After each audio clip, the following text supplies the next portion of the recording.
कल्याण अहमदनगर महामार्गावर अपघातांच्या मालिका काही थांबायला मागत नाहीत। गुळोंचवाडी येथे माहितीच्या आलेल्या लोकांमध्ये ट्रक घुसल्याची भीषण घटना घडल्याच्या नंतर त्या घटनेचं कुठं दुःख कमी होत नाही।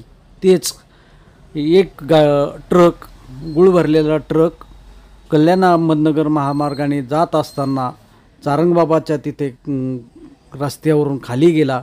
सुदैवाने जीवितहानी झाली नाही, परंतु मोठ्या प्रमाणात वित्तहानी झाली। Suresh Bhujbal, AB news network, Gunjalwadi.